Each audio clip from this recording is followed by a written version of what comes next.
mo bibi akwa baba attention TV so akwantu am chance say ya na and then they can dey pay attention to am say ni di mu a subscribe by channel so say na yebetimi aye adwuma no so akoye wo hwe wie nso an wagya comment kakra e wa ase na ya kan ma wo wie nso a na notification bell no so wa point so kakra ma ye na no so ne yede betum ya won so won sa beka bi se wonim se eye nti okay se wonim se ya ma Akua Donkor bra wo tie ase no na oni di lolis from pomanson e wo manso twi kakra e da ho a na asem ni aya asem na asa na ye beka sa wo de be enko hwe e bra ya ma Akua Donkor ni delay e chance no wo mo ntokwa na hyase mayinti kakra ma obi ti fie hwe de ekoso nyem ka se delay boda ni be na akofo na betan program onya menti me modam ma bodam de aba obi so ka se wa bodam papa mesi me modam enipa na wo de wo kan na wo no mom na ye bodam ni nti 2016 edi anime ense shebe no aye me da se wo twen me wo se no me de edome wa aya na ya asem bia emu odu panti sa asem se no na wo se akwantu am desko na mkofa sofo asebi ni mu odu anase wo ti sunsum nsem ase wo be kire yen se ne delay ne ye mame a wo wi eno me da hɔ yi ekwan wo se ye fa so a edi yie beto yie tie ne akwantu am wo ye papa apostle Emmanuel Kusi e wo fi ha se papa akwa yeah boy cute medase oh yeah asofo ni ase o ye kachiri medase don so for mama ahwe wie kama pa yeah enyonyam na dware o kama mo akwa baba attention TV papa ne attention TV for ya to suffer because and na asem abeto fie ha no anu odi ye mama Akua Donkor wo tie ase no woni delay eshia mantokwa anase interview ni mu no eno me kakra ebe pie mu a mama no hwe mu a wodome ye delay ansa wo ba be free na waye nyame ni pen ne ye ba be hye on pese mbisa o say mama ye wi na delay ti ase eno me no e odi akọ owuo nim anase bibi wo ho a ye fa ho a ebe yi we kan medical achia ahwefo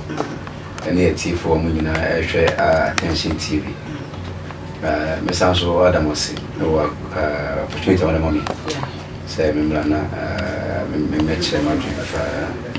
me say delay sense me ho me say me so free there me say free Bible mu na T4 nyahwefo atia say Bible say no me ne nkwa e wo e kachema eso na de open pano na de open no me no so ni na free no na ka se kesa na se no me a anyway no ese commission it is a prophecy it's a prophecy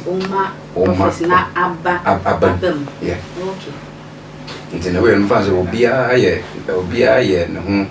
se odifo in a way anaze bia obia once ye nyame go nyame sunku ade na me de tumi atua ye no Bible say nyame se sha mode won kokoa enum so be bre obone for na de ase ente ne ben bia nyame abon se so ne suban so ko ade nyame ma otumi kakara wo mu so oye Kristo ni so ye wiase ni so ye muslim ni oye buddha ni Bible say ngopon bon be bia ni su ni suban de eso ente no maame no a odome dule no Akua Donkor sempo so nye Kristo ni kurampo no a oh si okoroma yeah na me ma to me okay ma to me ana ye nhwa de obi biara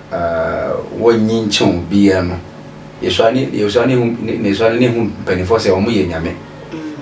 yeswani kra se pani bi hiao wo she pani so kwaje no ma okofia no hira wa oni je oh wow se wo we no asmesi me koboaro no o me kwaje no ma kofie no asme na nyame hira no oni ajo te se ma me hira nko ade na che no so bi woni o kan ento se ma me no edumi delay se de ye kan se ma me no so kan na se no me no de delay ye ya odumi no o nyina so nko ade a ebetima yetuma enu me ne be ye nti papa ya mre nti aka mpese me bisa o itu eyipa ye ka kese pa na ne nchire mu pa no ene se kese o ka kese no me a se obi e ka asem bone e de e to so na e present and e future se bia me tumu se sia o bebre So me domino say wo dachi sika fene sika onye bi da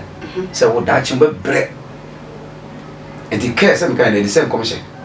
a now and a future there's a no me no do me delay no say a now a be adwuma a future so be adwuma say especially say no me no wo nyina so nko ande a Bible say no me nyina so ni mu no enya adwuma but am pass about your mafo ma me no cause ma me no aka ensem boni ato na babo so a emfa ho ne so le woko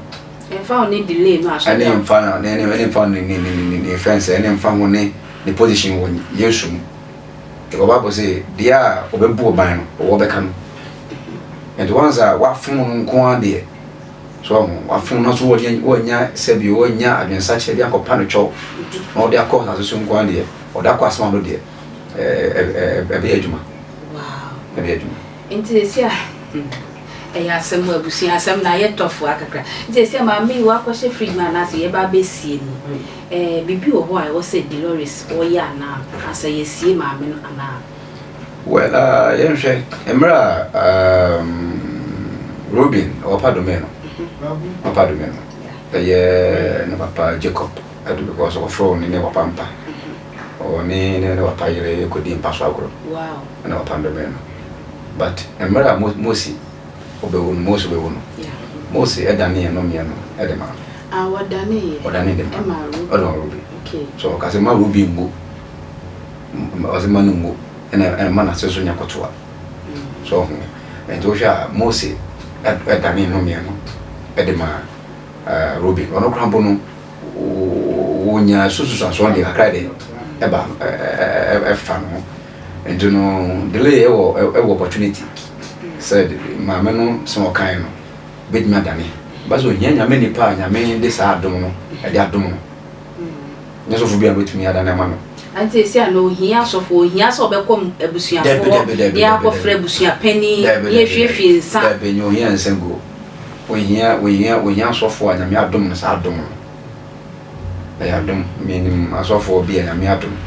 baba wo se Bible so mo se emfa Kaiser de makaza ne emfa Caesar ze se abusuafo ne chance no mo se ti se lele aba abusuafie na abusuafo aya amamre e di amano wa mo ne dua papa se se awse so fo inti se delay no one call left and as one call right se mama ne bono dua dia ye wo duabo ne wono me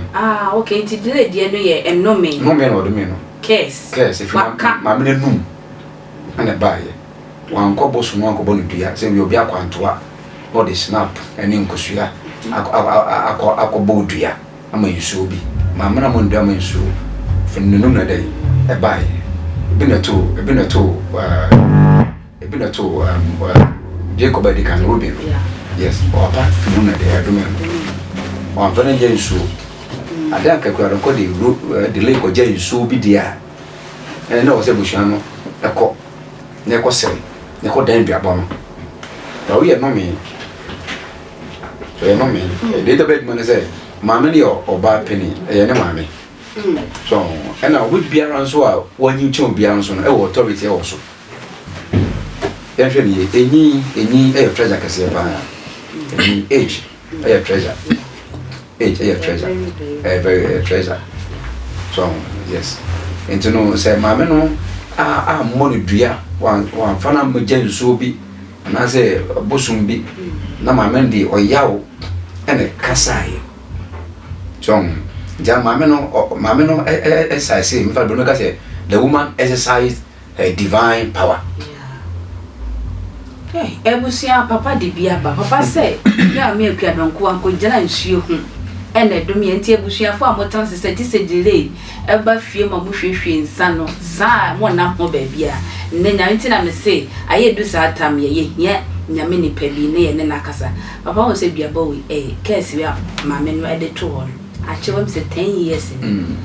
still na delay ye hu se bi okita e ba bi e won na so pa wo gidi se ye adwuma na se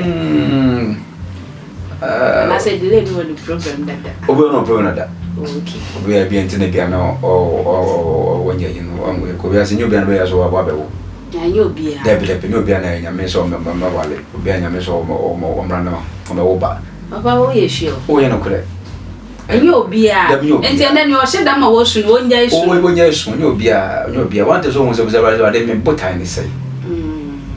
obo botai krampo no hu hia se o benya ba so no benya ba before na se bio ye hai on no ebremu so se dos ko nya me asem ne abrabo mo nsem ne mo se da bi ni pa bia sometimes do hu botai na purpose no bo krampo na on fo wadwimpo enkote so what I say ni obia na born so mewo na bia se bi o meye famous na we popular there bi but obi biara so hu botai wa se so a emu na asundwie ene nhyira efriba